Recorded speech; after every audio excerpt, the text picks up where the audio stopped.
Mission TV, le miroir du monde. Mes frères de la diaspora, dans la vie, si vous mettez juste la colère dans tout l'amino, vous ne réfléchirez plus bien. Quand un intellectuel veut réfléchir, il réfléchit tête froide. Ne réfléchissons pas à ma passion, à ma émotion. Il faut, avant de poser un acte, solutionner nos anonymes. Ça aboutira à quoi ton acte? Dans la vie, il faut, avant de tirer, il faut cibler. Est-ce que la procédure que je mène, elle est bonne? Elle va aboutir?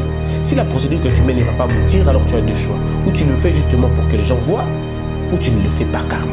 Monsieur Martin Fayoul aussi perd cette histoire, il sera député. On l'appellera honorable député. Donc ça va être la même chose. Et il sera obligé, quand M. Félix viendra au niveau de l'Assemblée nationale pour présenter un congrès, par exemple, il écoutera, et il se lèvera, et il dira bonjour président. Et puis il y a une chose aussi que Martin a commis une erreur, malheureusement, il parle des 61%, et que lui, Félix aurait 18. Alors le deuxième aurait combien? Qu'est-ce que vous voulez? C'était que Kabila parte, il est parti. Qu'est-ce que vous voulez? C'était que le pouvoir revienne à l'opposition. Le pouvoir est à l'opposition. Qu'est-ce que vous voulez d'autre? Qu'est-ce que vous voulez d'autre? Ma Mission TV, le miroir du monde. Kinshasa Analyse en direct de Ma Mission TV. Nous vous saluons de tout cœur parce que vous êtes toujours fidèles à cette chaîne d'information. Bibi Kapinga à la présentation. Nous allons recevoir Messie Christian Bosembe avec lui une grande analyse par rapport à tout ce qui vient de se passer, la publication de résultats, le dépôt de Messie Fayoulou à la Cour constitutionnelle, ainsi de suite. Donc il y a tant d'actualités. Restez branchés pour vraiment prendre plus des éclaircissements à tout ce qu'on va parler avec M. Christian, à qui je dis bonjour.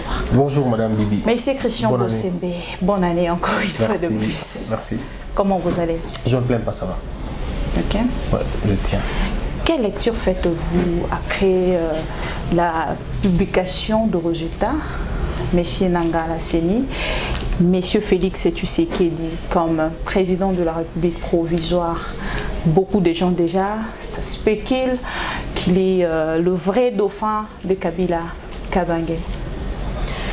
Bon, sans entrer dans les supputations des uns et des autres, il s'est passé quelque chose de terrible. Déjà au départ, il y a eu de très très mauvaises élections. Je le dis dans plusieurs médias, que les élections étaient pires. Même ici chez toi, je t'avais dit qu'on n'a jamais connu des élections aussi pires que celle-là. Les élections étaient pires au niveau de l'organisation, au niveau de l'intention de les organiser. Et puis, nous sommes tombés dans un piège électoral où on a un président, bien évidemment, qui va être président, mais qui n'aura pas la majorité au Parlement, qui n'aura pas la majorité des gouverneurs, bref, qui n'aura vraiment pas beaucoup de manœuvres à première vue. Mais quand on y réfléchit, on se rend compte qu'il y a beaucoup de pièges qu'il faut finalement déjouer. Ma lecture est celle d'un citoyen congolais indigné, encore une fois, par le mauvais. Alors, je dirais la mauvaise préparation de cette élection, la campagne, comment elle s'était passée, bref, il n'y a rien eu de bon dans cette histoire. Le résultat de la présidence aussi, il faut dire que ça n'a pas été dit tout à fait logique. Les points ne sont vraiment pas sérieux. Nous allons de l'autre côté de la députation provinciale, c'est la même chose, c'est vraiment un chaos imprescriptible. Nous sommes au niveau des législatives, c'est la même chose. Beaucoup de députés nationaux, élus nationaux, en réalité ne sont pas élus. Il y en a qui devraient être en principe élus mais qui ne le sont pas. C'est-à-dire qu'il y a beaucoup de cas, beaucoup d'erreurs. Mais bon, que voulez-vous madame? On a dit ça depuis longtemps, j'ai dénoncé ça, mais personne ne m'a écouté comme toujours. On a annoncé, j'ai interpellé les gens que je pouvais interpeller, mais bon. Ils ont choisi de faire sourd d'oreille. Nous sommes allés comme ça, voilà. Quel œil avez-vous sur le gouvernement de M. Félix Tshisekedi? Bientôt, dans quelques jours déjà, il doit prêter serment. Oui, il va prêter serment. D'abord, il y aura la procédure, disons, la manifestation d'investiture. Il faut d'abord que la Cour constitutionnelle confirme son élection provisoire. Parce que la Cour peut aussi débouter M. Félix, dans le principe. Mais si on le garde, on le confirme. Donc, il y aura prestation de serment, bien évidemment, et après il va nommer un informateur qui va aller lui dégager la majorité au niveau de l'Assemblée nationale pour faire finalement avoir le Premier ministre et qui va lui nommer.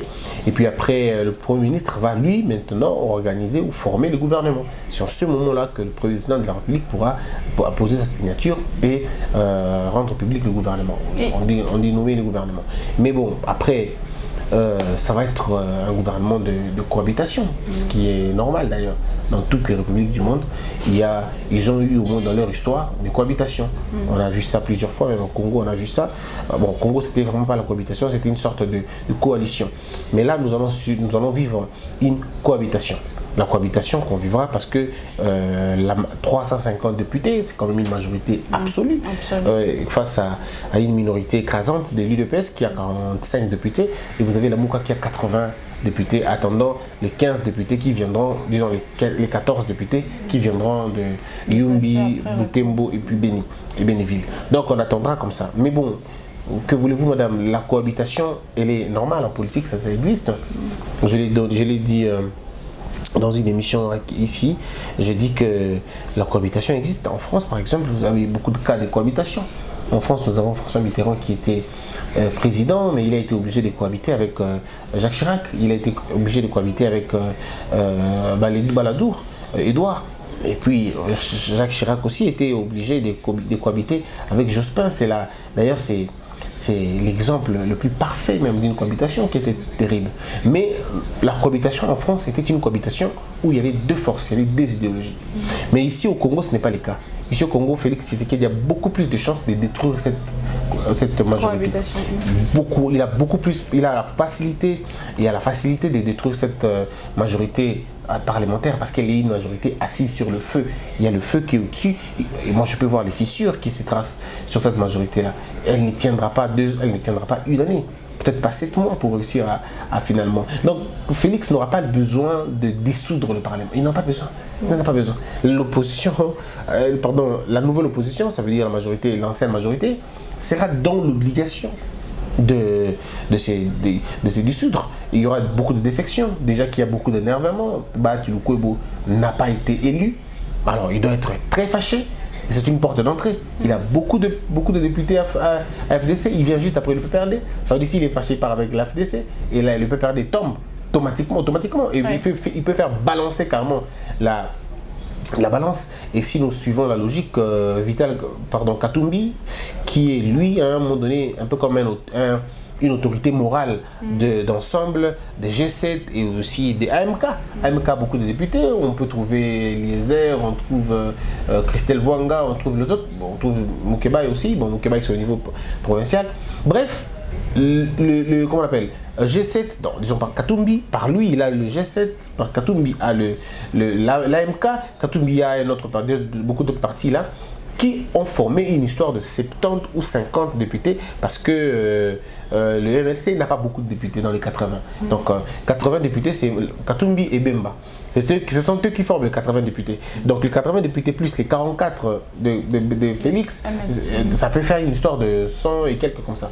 Alors on peut aller à 200 si tout va bien, 300 si tout va bien. Et donc je crois que la tendance peut être basculée, mais tout dépend de l'intelligence de Félix. Alors l'intelligence politique de Félix, sa capacité de recrutement, parce que tout repose au niveau de sa capacité de recrutement. S'il recrute des bonnes personnes qui vont aller dénicher les talents de l'autre côté, ça va être très bien. Et puis il a beaucoup de manœuvres à faire pour imposer à la majorité présidentielle de se défaire. Il a beaucoup de projets que je ne saurais pas dire à la télévision parce que ça relève de la sécurité et tout, mais il a beaucoup de projets, beaucoup d'ambition. En fait, s'il a bien sûr des gens à côté de lui, de nouvelles intelligences, des gens qui peuvent l'aider à réussir ses paris, moi je vous donne madame 6 mois.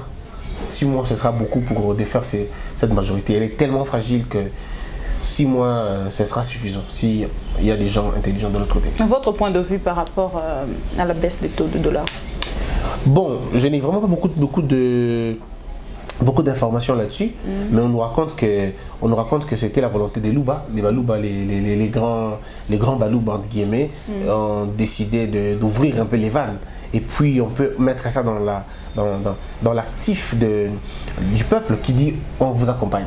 Ce qui est vrai, moi-même personnellement, ce que j'ai vu de mes propres yeux, J'ai vu des transports, des lignes gratuites. J'ai vu des chauffeurs s'arrêter, prendre les gens gratuitement. On dit, oh, Kotaramutu. J'ai vu ça personnellement. J'ai vu des motards conduire des gens gratuitement. Ça, j'ai vu. J'ai vu de pain qu'on vendait à 200, ça plie pas 50 francs. Je me dis, cette maman va faire comment avec ce pain? En fait, c'est le peuple qui accompagne son chef, on peut le dire. Mais bon, après, on se dit, est-ce que ça continue ou ça continue pas?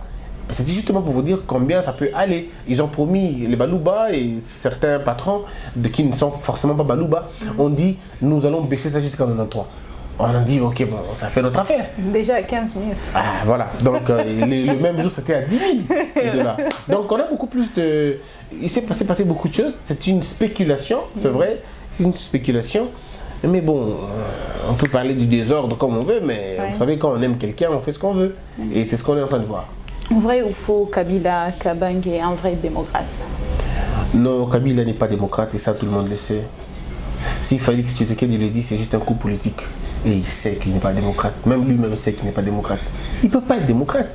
Non, pas du tout. En fait, il essaie de jouer le De Gaulle, quoi. Il essaie de jouer le De Gaulle français, le De Gaulle du Congo. De Gaulle, c'était comme ça, un dictateur, et puis se convertit à la fin en un démocrate. Bon, les gens peuvent changer. Mais il ne faut pas croire que Kabila nous a donné cette alternance, comme j'entends les gens dire. Il a donné l'alternance. Kabila n'a pas donné l'alternance. Kabila a été contraint de donner l'alternance. Il n'a jamais promis, il n'a jamais... Faire la passation civilisée. Non, ce n'est pas sa promesse, c'est la promesse de la Constitution. C'est ça que les gens oublient. Nous, on n'est pas là, nous ne sommes pas les enfants de Kabila. Non. Nous ne sommes pas ses enfants, nous ne sommes pas ses copains en plus. C'est un ancien président de la République démocratique du Congo, un ancien président, l'honorable M. Kabila. Aujourd'hui, il est honorable, c'est un sénateur à vie.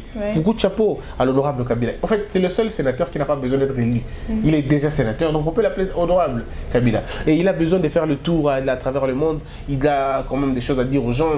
Il s'est rattrapé après, mais Kabila n'est pas, on ne peut pas l'octroyer le prix d'un démocrate, pas du tout. Si vous le faites, la démocratie va être fâchée. On ne peut pas le faire. Mais il a jugé entre le pire et le mauvais. Alors il a choisi quand même les mauvais.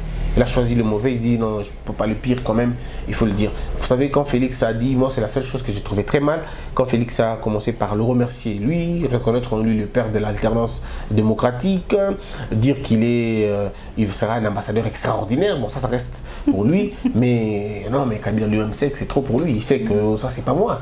Il sait, Félix aurait commencé par rendre hommage à ces morts, à ces nombreux de morts, ces gens qui sont morts. Il y en a beaucoup qui sont décédés. Il devrait rendre hommage à tous les prisonniers politiques qui ont été emprisonnés à cause de leur opinion. Il devrait rendre hommage à tous ces enfants qui ne sont jamais allés à l'école parce que Kabila était au pouvoir. Il faut qu'il rende hommage à tous ces gens-là. Et puis il allait rendre hommage au peuple congolais qui lui a fait confiance, entre guillemets. Et puis après ça, il pouvait dire bon, ok, merci à Kabila, peut-être s'il veut. Mais bon, on dit dans la politique, c'est comme ça, la négociation, ça marche. Mais Kabila n'est pas démocrate en tout cas. Kabila, il est dans l'école de la démocratie. Mais s'il est dans l'école de la démocratie, il doit être en deuxième primaire ou troisième primaire en tout cas. Il n'a pas fait beaucoup. Mais quels étaient les soucis en fait, les soucis majeurs de la population? De respecter la Constitution, de partir en 2016. C'était pas faire partir Kabila?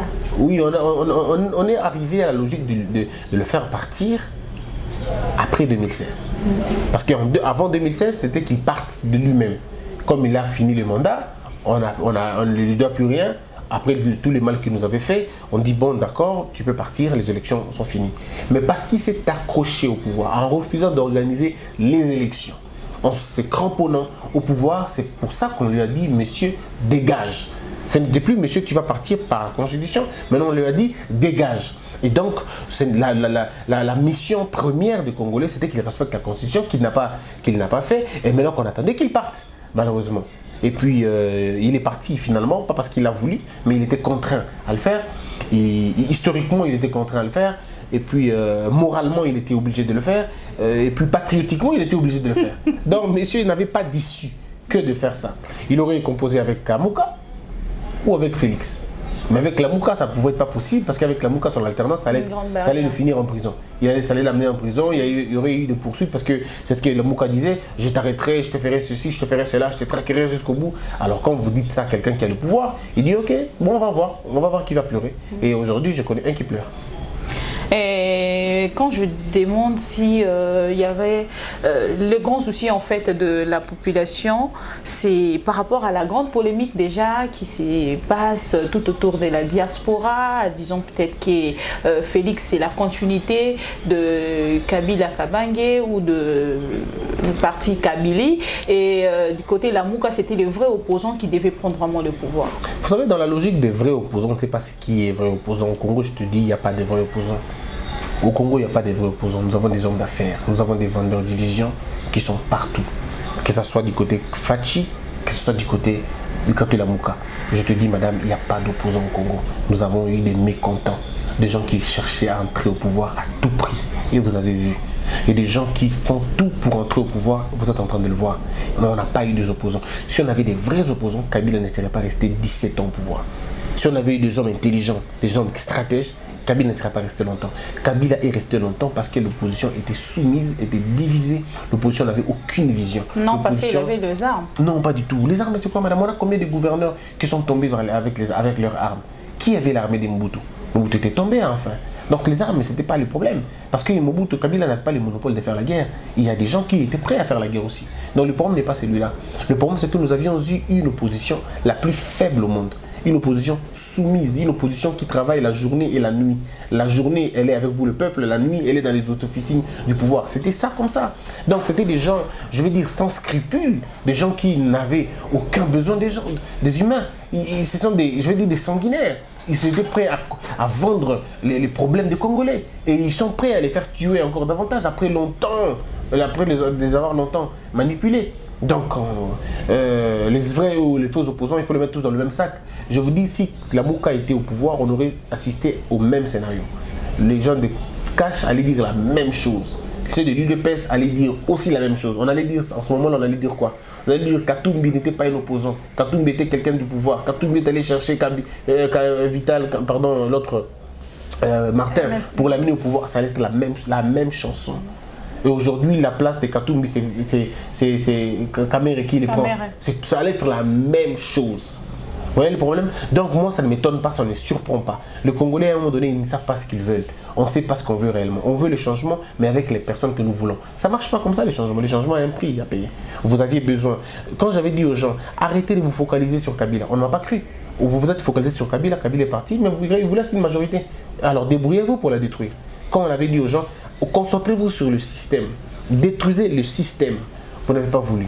On me prenait pour un racontard ou un plaisantin. Où en sommes-nous aujourd'hui? Donc, on n'a pas des opposants, on n'a pas des faux opposants. Les accords dont on parle, Félix aurait fait des accords avec Kabila. Personne n'est en mesure de vous montrer les accords en question. Il n'y a pas de preuves. Personne n'est en mesure de vous montrer les accords.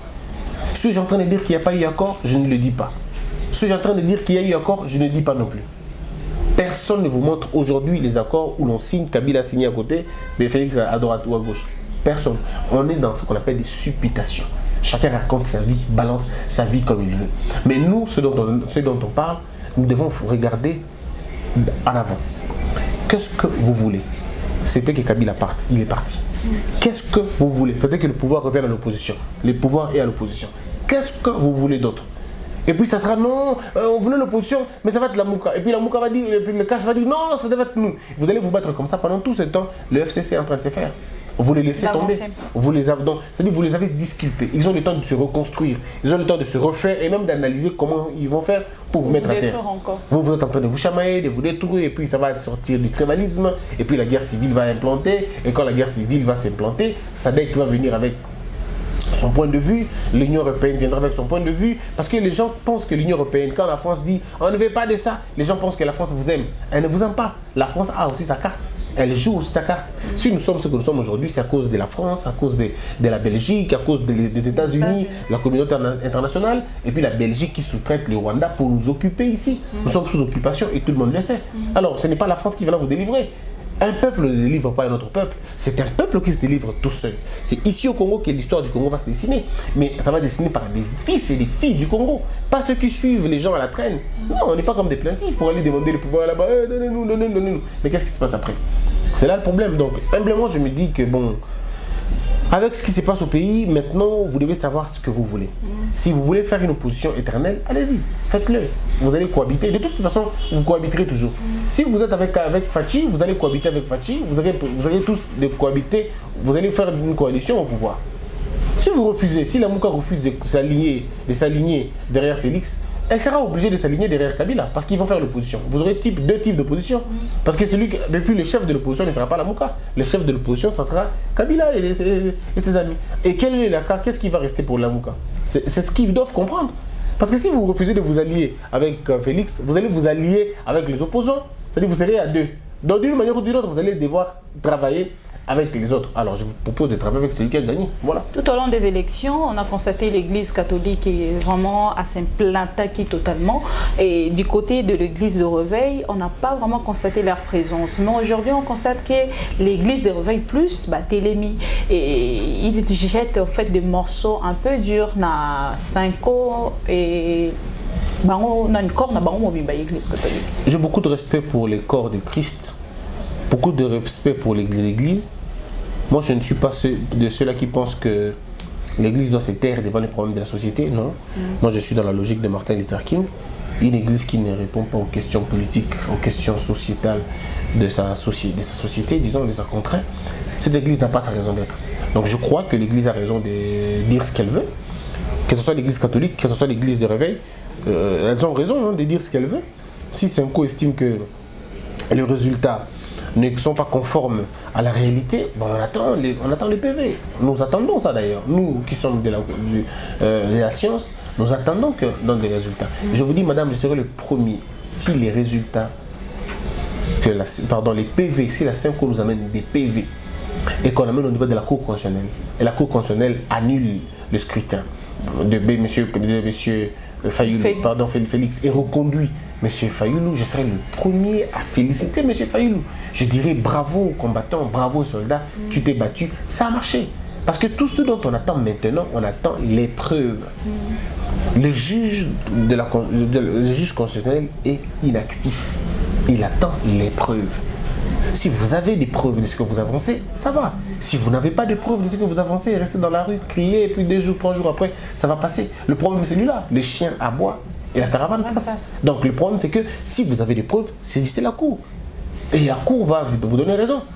Mais ça va être compliqué si vous ne croyez même pas cette cour. Comment elle va vous donner raison? C'est ça le problème. La cour ne vous donnera pas raison parce que vous avez des beaux yeux ou parce que vous êtes bien habillé. La cour vous donnera raison par rapport au PV que vous avez. Et moi, je suis très convaincu qu'ils n'ont pas de PV. Parce que les PV ont été ravis, ont été arrachés, ont été brutalisés par les régimes. Ils auront ça où? Mais il est allé quand même. Mais il est allé avec combien de PV? On a constaté la présence de M. Martin Fayoulou. Mais lui-même n'est pas les PV. Il est allé déposer en fait ses preuves. Oui, qu'il amène des preuves. En fait, on a besoin de ces preuves. Vous ne donnez pas la chance. Non, mais il peut pas. Si, je donne la chance. M. Fayoulou est un homme serein, c'est un homme bien, un homme assez intelligent. Donc il sait comment trouver les PV. Qu'il amène les PV. En fait, c'est là qu'on attend. La chance, vous donnez combien de pourcents comme ça? Je peux donner 100%. Le problème, c'est les PV. Le problème, c'est les PV. Il n'y a pas de demi-justice. Si vous avez des PV, c'est bon. Si vous n'en avez pas, je ne donnerai aucun pourcent. Donc le problème, c'est qu'il n'y aura pas une demi-mesure. Monsieur Martin Fayoulou, s'il perd cette histoire, il sera député. On l'appellera honorable député. Donc ça va être la même chose.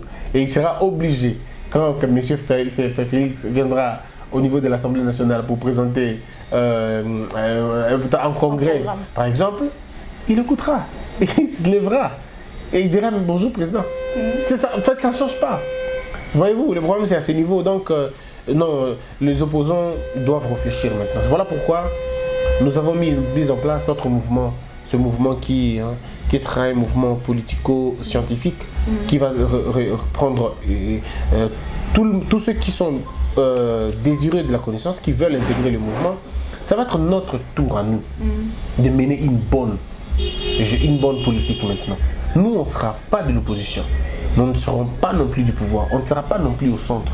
Nous, on sera du côté de la vérité, de fait. On va être du côté du peuple congolais. Je ne dis pas aux Congolais ici que nous serons de l'opposition. Non. Nous serons là où les intérêts des Congolais seront bafoués. Et nous serons là pour dire au régime en place, ne faites pas ça. Nous serons là pour dire à l'opposition que là, vous voulez faire tuer le peuple inutilement. Nous serons là pour dire à l'Église, là, vous nous endormez inutilement. On va être cette alarme de la société. C'est le truc qu'on est en train de mener maintenant. Nous sommes en train de mettre en place ce mouvement pour offrir à notre future génération la vraie politique. J'estime qu'il est temps de dire la vérité. Je suis en train de faire ce boulot, ça fait 12 ans. Je me suis battu pendant 12 ans pour enseigner aux Congolais des vérités, pour enseigner aux Congolais, et ça m'a coûté mon travail. Félicitations. Merci madame. Ça m'a coûté mon travail, ça m'a coûté, je dirais, 2 fois. J'ai été viré pour la... Ça c'est la 2e fois. Mais la première fois, c'était encore plus grave. Et ça, c'est encore plus... Mais de votre côté aussi, vous avez osé, monsieur Christian, c'est une remarque par rapport à tous vos téléspectateurs, en fait, que j'ai eu quand même à s'échanger avec eux. Vous êtes dans une chaîne du pouvoir. Vous restez pour dire de vérité. Quel résultat vous êtes en train d'attendre? Non, ce n'est pas une chaîne du pouvoir. À ma connaissance, c'était une chaîne commerciale. C'était pas à l'époque? Oui, à ma connaissance, quand j'étais encore là, je savais que c'était une chaîne commerciale. Ce n'était pas une annexe, ce n'était pas une succursale d'un parti politique. Et moi, je ne pouvais pas. Madame, c'est insulter ton intelligence quand on te demande de faire une chose qui va en contre de ta moralité et de tes convictions. C'est immoral. Alors, je ne peux pas, moi, donner des leçons aux autres si je ne suis pas en train de vivre cette vie-là. C'est pourquoi je me suis dit, bon, un jour je viendrai qu'on en parle suffisamment. On en parlera, ne vous en faites pas. Surtout, on en parlera. Donc, le mouvement que je suis en train de vous parler, c'est le mouvement qui verra ton adhésion, l'adhésion des internautes. Ça va être un mouvement, une dynamique externe et interne. Nous allons, à partir du mois de mars, je viendrai, en fait, on va travailler, je viendrai avec vous, je vous donnerai cette exclusivité pour qu'on en parle suffisamment point sur point ce qu'on va faire. Mais les grandes lignes, c'est que notre cible a aujourd'hui 12 ans. Nous allons aller voir ceux qui ont 12 ans aujourd'hui. Ce petit garçon, le rencontrer, la petite fille rencontrer, pour lui demander est-ce qu'il connaît le Congo? Est-ce qu'il a déjà vu le manganèse? Est-ce qu'il a déjà vu l'or dont on parle? Est-ce qu'il a déjà vu le cobalt? Est-ce qu'il a déjà vu sa propre terre? Quand on lui parle et quand on lui dit Goma, il entend quoi? Nous allons aussi à Goma poser la question, quand vous entendez, on parle par exemple de Bassan Koussou. Qu'est-ce que vous faites comme image? C'est comme ça qu'on construit l'amour des gens d'un pays. Notre pays a besoin d'instruction. Voilà pourquoi nous allons mener cette politique à l'intérieur et à l'extérieur. On va prendre les écoles, on prendra les universités, nous allons prendre les centres sociaux, les foyers sociaux et tout, on va revenir. Voilà pourquoi je demande le soutien de tout le monde. Ça veut dire, vous êtes à l'étranger, après avoir travaillé au Congo, on viendra chez vous là-bas, faire des conférences et dire à vos enfants qui sont nés là-bas. Parce que nous avons besoin de créer une forte dynamique. Donc, c'était pour répondre à votre question sur les opposants ou les faux. Il n'y en a pas. Jusque-là, on n'a pas connu des opposants. On n'a connu que des mécontents. Okay. Ouais. Et pour les églises, on conclut. Oui, les églises de réveil peuvent maintenant se mettre debout pour dire à la Cinco, niet, vous ne pouvez pas rester pour faire de réclamations ou de revendications. Non, l'église n'a pas de leçon à donner à l'église catholique. Pas du tout. Pas du tout. Sur tout point de vue, en tout cas. L'église de réveil n'a pas de leçon à donner à la Cinco. La Cinco est une organisation de gens très intelligents, des gens très sérieux, des gens honnêtes à tout point de vue. Ce sont des hommes, c'est vrai, ils sont faillibles dans beaucoup de choses, mais ils sont des hommes. Et il faut tenir compte de leur déshydratat. Le problème ici, c'est que la Cinco amène les PV. La Cinco doit apporter des preuves qui finalement supportent leurs allégations. Quand vous n'avez pas de preuves, on ne peut pas vous prendre au sérieux. Vous devez amener des preuves. Et moi, je les exhorte, je les demande d'aller fouiller, regarder bien dans les bureaux de vote, amener les PV et justice sera faite. Si c'est Martin Fayulu qui a remporté les élections, ça restera un Congolais. Moi, ça sera un grand plaisir. Et ça ne va rien changer dans la politique, dans le contexte actuel. Martin, s'il devient président, il ne changera pas. Il sera aussi député, il sera président astreint à la cohabitation. C'est pas parce que si Martin est président, tout va changer. Et puis il y a une chose aussi, que Martin a commis une erreur. Malheureusement, il parle des 61% et que lui, Félix aurait 18%. Alors le deuxième aurait combien? Pourquoi il parle du troisième sans parler du deuxième? C'est compliqué, parce que dans sa logique, si lui il a 61%, Félix a 18%, ça veut dire que M. Chadari avait 7%. donc devait avoir 22%. Si lui, Chadari avait 22%, ça veut dire les 7 Koukouni, les Théodore, ils n'ont eu 0%. C'est quel calcul? Ils doivent avoir 0%. Or, pour que ça marche, sa logique, donc il faut que monsieur Chadari ait gagné 19% pour que les autres puissent se partager les 4%, ce qui n'est pas vrai. Donc déjà avec son propre calcul, ça ne marche pas. Déjà avec son propre calcul, ça ne marche pas. Parce que vous avez vu la liste du PPRD, de la CENI. Voilà, 15 000 voix, 14 000 voix, mais ça fait quelque chose. 15 000, 14 000, ça fait quelque chose. Oui. Donc, je crois que ce n'est pas rationnel, cette posture. La Mouka aurait dit, nous avons 61%, et ça serait limité là. Mais quand il risque à donner même le pourcentage de Félix, ça veut dire qu'ils ont quand même fait le tour de tout le Congo. Ils ont quand même tout le PV. Donc ils donnent même le PV là, qui donne 18% à Félix et 68%. Mais il faut encore savoir, est-ce que c'est le résultat de tout le Congo ou c'est simplement quelques points, c'est quelques centres de compilation? C'est là aussi le problème. Parce que Félix, tu dis qu'il peut avoir 18% à Kin. Oui, c'est possible. Il peut avoir 18% à Kin. Mais là, 90% de l'autre côté, il a 80% de l'autre côté. C'est quand on va faire l'ensemble de toutes ces choses qu'on va dégager un pourcentage final. Est-ce que le pourcentage qu'ils nous ont donné, c'est le pourcentage final ou c'est le pourcentage des quelques centres compilés? Merci beaucoup, Maître Christian Bossembe. Presque à la fin de cette émission, mais une question pour un téléspectateur depuis la Belgique. Il m'a demandé vraiment de poser son lingala.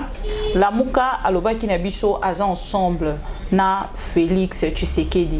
Mais l'élo tokomi ko constaté qui est Bazali contre victoire ya Félix Tshisekedi. Nini tokoki ko retenir? Non, la Mouka baza bande ko na biso ba congolais. Il faut to céder na ba vue na ba dérangement. To céder na provocation. Moni, l'unité a toujours été provoquée. Félix et Martin Fayulu sont des frères de sang, mais des frères d'une même église aussi. Je crois que on n'a pas besoin de s'y tirer. Ce pays a souffert. Il est temps qu'on le reconstruise. Et pour le reconstruire, on a besoin de la main de tout le monde. Bemba, Katumbi sont des fils du Congo. Ils doivent rentrer au pays.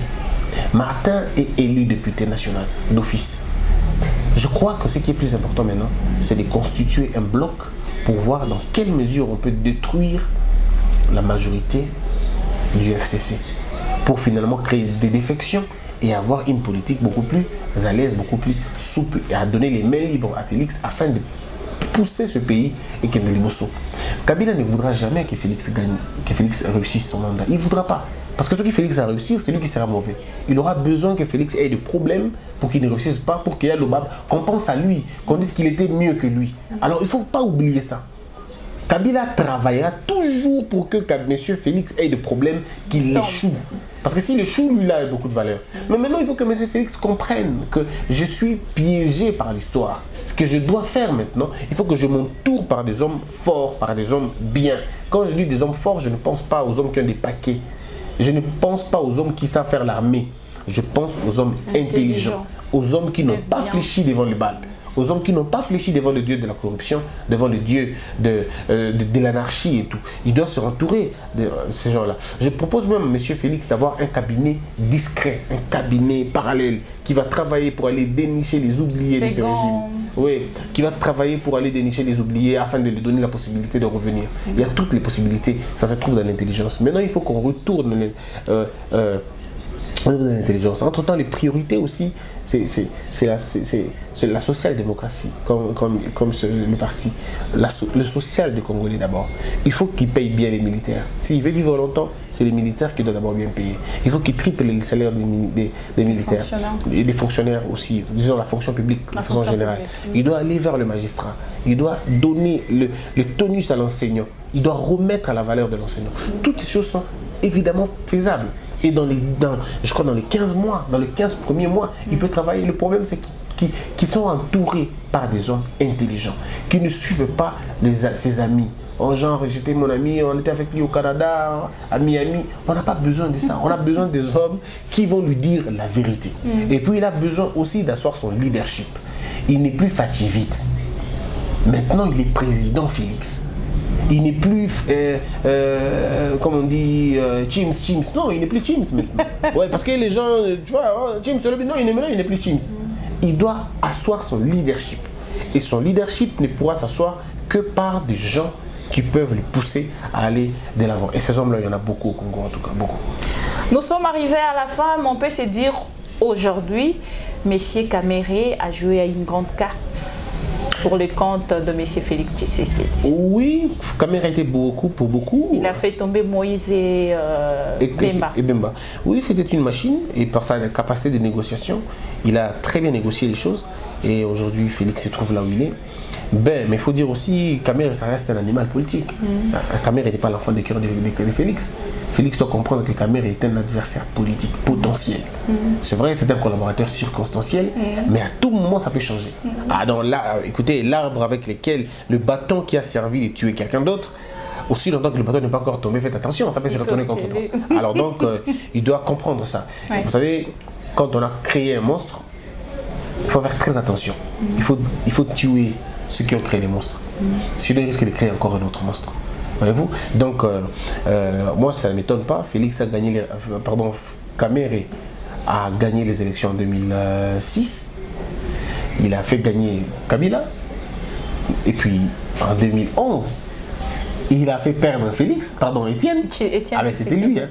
C'était une punition de l'UNC. Il dit, je vous t'aiderai à perdre. Et aujourd'hui, il fait gagner Félix. Et il s'est fait gagner lui-même. Premier élu, le meilleur élu. Ah ben le gars il est fort. Hein. Meilleur élu. Et il ne sait pas, il savait là où mettre le pied. Il n'est pas allé à l'Équateur parce qu'il n'est pas allé donner beaucoup plus d'impression à l'Équateur parce qu'il savait que ça ne marchera pas. Il a travaillé là où il savait que ça allait marcher. Et là, il a raflé des voix, vous n'avez aucune idée. Donc je crois humblement que c'est un peu comme ça. Hein. C'est un peu comme ça, mais ça reste quand même un homme assez controversé.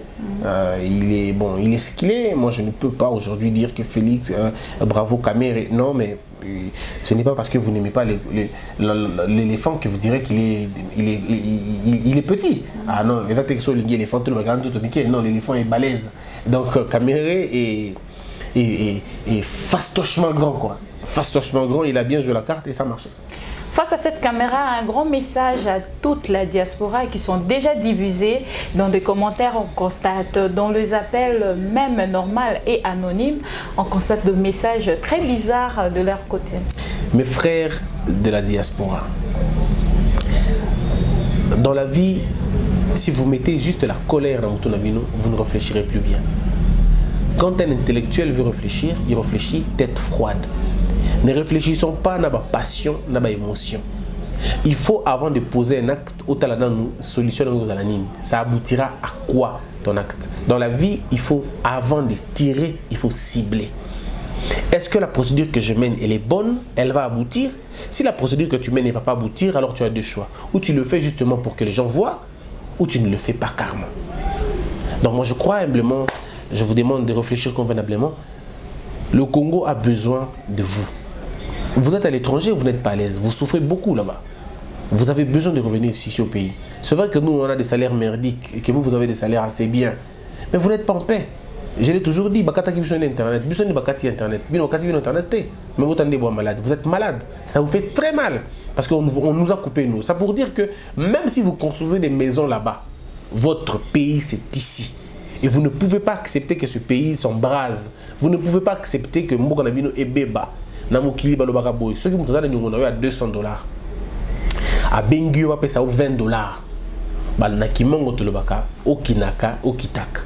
C'est-à-dire, si on a $20, on réclamait 180 sous après. Donc, on avait besoin de ça. Ayons d'abord ce qu'on a, battons-nous pour avoir ce qui reste. Tu ne peux pas discuter. Nyamazano no katasak. Non. Travaillez maintenant pour que vous ayez etikali Namboka Munguna. C'est à vous de voir les choses. L'opposition congolaise ne nous a jamais sorti du problème. Au contraire, elle nous enfonce toujours dans le problème. C'est à vous de voir maintenant. Maintenant que vous avez le pouvoir. Si vous échouez, les gens, ceux du FCC vont dire quoi? Topesa Kabino au pouvoir. Est-ce que vous savez l'ok?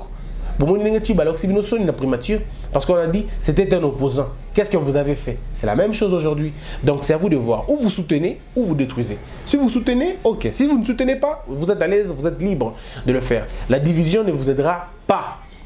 Vous êtes de la diaspora, nous sommes des frères. Ceux qui n'ont qu'à côté nanda kunayo. Je donne toujours cet exemple pour terminer. Lorsqu'un serpent entre dans ta maison, il a ton fils à l'intérieur. Il y a ton fils à l'intérieur. Tu fais quoi? Tu brûles la maison parce que le serpent est dedans? Ou tu trouves le mécanisme pour sortir d'abord les serpents afin que tu le tues à l'extérieur? Extirpons d'abord le mal congolais. Le mal congolais, c'est l'occupation. Le mal congolais, c'est le caractère halogène qu'il y a dans ce pays. Le mal congolais, c'était la corruption. Le mal congolais, c'était l'impunité. Les mal congolais, c'était le mensonge systémique et le mal systématisé. C'est ça, c'était ça les mots, d'accord, du Congo. Maintenant que vous avez la possibilité de changer les choses, faites-le. Un message à Félix Etienne Tshisekedi, pardon, à Félix Antoine, c'est qu'il doit comprendre que la destinée des gens se trouve entre tes mains. C'est à toi de voir. Tu écoutes les intelligences, tu iras de l'avant. Tu n'écoutes pas les intelligences, tu finiras comme un président protocolaire, un président débauché, et tu seras un auxiliaire de l'AFDEL. Mais si tu veux travailler pour réussir cette histoire, fais appel aux intelligences. Ils sont nombreux au Congo, alors nombreux. Ils sont au Congo, ils sont à l'étranger, ils sont partout à travers le monde. Appelle ces gens-là. Installe la méritocratie. Batoyi de peso batangite, bazo musalate. Batoyi batangi, pesa bango musala. Pas de récompense. Il ne faut pas récompenser les gens inutilement. Récompense les intelligences. Ceux qui ont quelque chose dans la tête. Quand je dis atangite, je ne parle pas du diplôme, non. Je parle de ceux qui ont des idées. Ceux qui ont des idées, ceux qui ont des projets, il faut faire ça comme ça. Et c'est là pour tous les autres partis politiques à Congo. Tout le monde a fanatisme, tout le monde a tribalisme, tout le monde a nespotisme, tout le monde a despotisme, tout le monde a tout ce qu'il y a comme faiblesse, anti-valeur. Dresser une république basée sur les valeurs. Que le Congolais soit en mesure de vivre chez lui, de manger chez lui et de ne pas avoir envie forcément d'aller vivre à l'étranger. Voilà un peu ce que je pourrais dire. Merci beaucoup. C'était Maître Christian Bosembe, Boyebiye Bolingarae Mingi. Et de temps en temps, Bossalaranga toujours appel et à Kobengae pour que tout ça la banalise. Alors, vous avez tout suivi de partout ces messages d'aujourd'hui, l'analyse au Boluka qui vraiment n'a boké bignon. Voilà, vous avez suivi. Et Lokolanda nous va répondre. Monsieur Martin Fayoulouté, pour l'instant, pour le moment, Tozana Nouna, Monsieur Félix Tshisekedi comme président provisoire. Alors, en attendant, Sabiso, réponse, il y a Monsieur Martin Fayoulouna, Cour constitutionnelle, Tozo Zela. Mais jusque-là, il faut dire que c'est Kabila qui est le président. Pardon? Jusque-là, c'est Kabila qui est président de la République. Mais donc, oui, déjà. Non, alors, on a remise de reprise. Super président. Donc, comment on va compter sous oui, il est... Pour eux, déjà, Kabila est parti. Oui, c'était une attente. On l'a moussali sous Mili Momissus. Oui, non, mais jusqu'à il est président. Kabila, la logique des choses, il est président. Il ne sera plus président. Comme ancien président, Kaka, il y a remise et reprise. Soit il remise et reprise, c'est un document. Ok. À ce moment-là, on va dire, Monsieur Kabila, merci. Vande Panayo, Total Abramnayo, Sima. On va voir ça après. Mais d'abord, tu es parti. Et là, tu peux écrire ton livre, occupe pour un bail, l'émission Père. Oui, tu vas dire un peu, ancien président, on vient vous poser ma question. Mais ça va être comme ça. Président historique. Oui, ouais, il viendra aussi à un peu, on va lui poser ma question. Ça dit, le Coca Lango Bolo, français ou bien Swahili, ou bien anglais. J'aimerais le cameraman aille l'anglais pour qu'il aille un bail tout seul. Voilà, Lingala peu bon. Merci beaucoup. Vous avez donc suivi Maître Christian. On a remarqué ça. Donc, votre canon que M. Félix Tshisekedi est déjà président. Tosé la remise et reprise et puis Tobenga est président. Quant à moi, portez-vous bien, restez branchés, continuez de vous abonner à cette chaîne d'information AmTV. Merci à Steve Kondé derrière la caméra. Bozala qui est belé pour Nakolanda Bisso. Confiance toujours. Moussala qui continue. Bisous, bye. Ma mission TV, le miroir du monde.